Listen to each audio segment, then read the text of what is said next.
Bonjour et bienvenue sur cette vidéo, Florence avec vous pour une nouvelle capsule Conscience et Sens. Aujourd'hui, je voudrais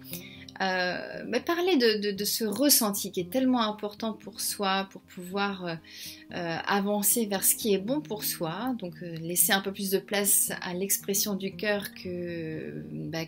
à son mental, même si les deux sont très importants. L'idée étant de trouver l'équilibre. Mais aujourd'hui, je voudrais surtout mettre en avant que oui, se fier à son ressenti, se fier à vraiment ce que notre cœur nous dit pour avancer dans notre vie est pour moi primordial. Par contre, parfois, quand on a des décisions à prendre qui sont très importantes, qui ont des conséquences à la fois sur nous, mais aussi peut-être sur des personnes de notre entourage, notamment des personnes qui nous sont chères, ou qui ont en fait des conséquences un peu chamboulantes dans notre vie, dans l'organisation de notre vie d'une façon générale, il peut être un peu, on va dire, salvateur d'avoir une confirmation extérieure. Donc le ressenti, se connecter à son cœur, pour moi, c'est vraiment la meilleure façon d'aller vers ce qui est bon pour soi. Je vous invite vraiment à apprendre à le faire un peu plus, à laisser un peu plus de place dans votre vie, d'espace pour que votre cœur s'exprime, donc notamment en calmant un peu votre mental de temps en temps. Donc ça, c'est un autre sujet, mais en tous les cas, oui, à partir du moment où on est déjà connecté à son ressenti, qu'on est connecté à son cœur, qu'on sait que finalement on est capable de prendre des décisions justement en se fiant à ce qu'on ressent profondément, mais parfois c'est pas suffisant. Il y a quelque chose qui manque, comme si finalement il y avait un petit truc qui nous retenait parce que peut-être que si notre entourage a des réactions assez fortes contre cette décision-là. Je vais illustrer un petit peu cette vidéo avec un exemple. Par exemple, vous ressentez que c'est le bon moment pour vous de déménager pour vous rapprocher de votre rêve. Okay.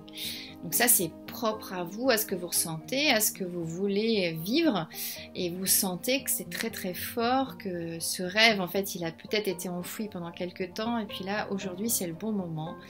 de mettre des choses en place pour y aller. Sauf que ce déménagement va avoir des conséquences sur votre vie, que ce soit votre vie professionnelle, que ce soit votre vie peut-être familiale.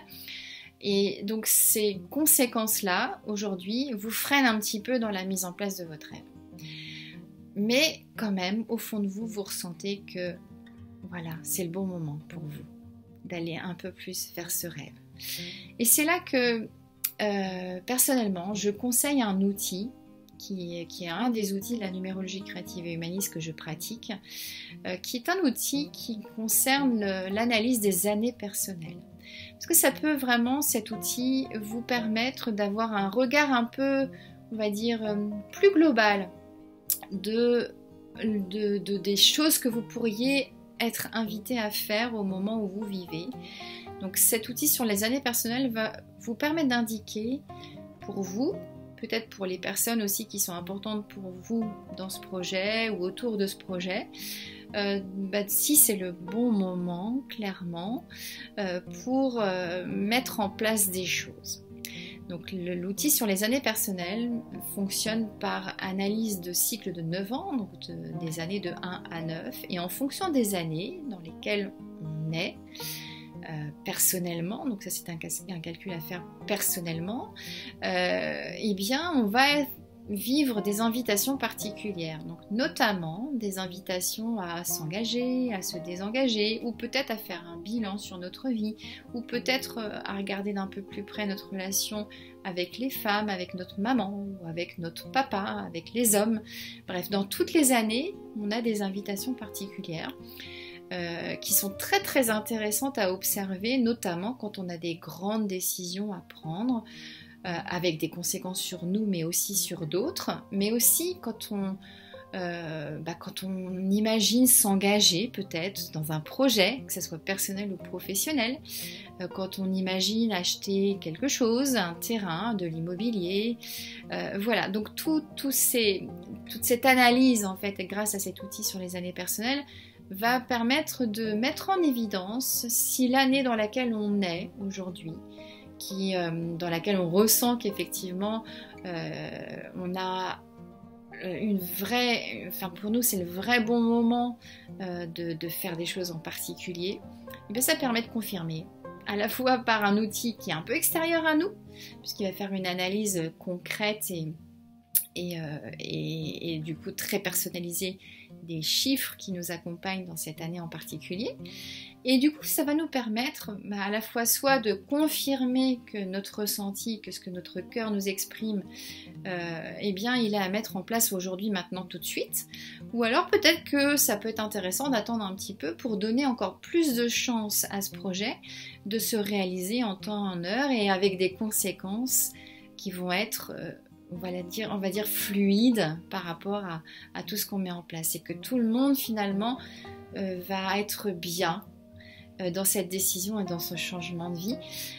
Donc c'est très très intéressant d'observer cet outil quand on a une grande décision à prendre, notamment parce qu'il peut nous aider à confirmer ou peut-être à accepter d'être un peu plus patient pour réaliser des choses. Voilà pour ce partage d'aujourd'hui. Je vous invite à ne pas hésiter à poser vos questions en commentaire. J'y répondrai avec grand plaisir. Et je vous partagerai bien sûr aussi le lien sur cet outil pour que vous puissiez le découvrir un petit peu plus, notamment pour recevoir un guide gratuit qui va vous permettre déjà de mesurer un petit peu ce que ça peut apporter dans votre quotidien, même si vous n'êtes pas forcément dans une phase de vie où vous avez une grande décision à prendre, mais c'est toujours intéressant de regarder les invitations qu'on a dans l'année dans laquelle on est aujourd'hui. Merci pour votre écoute, à très bientôt, ciao ciao.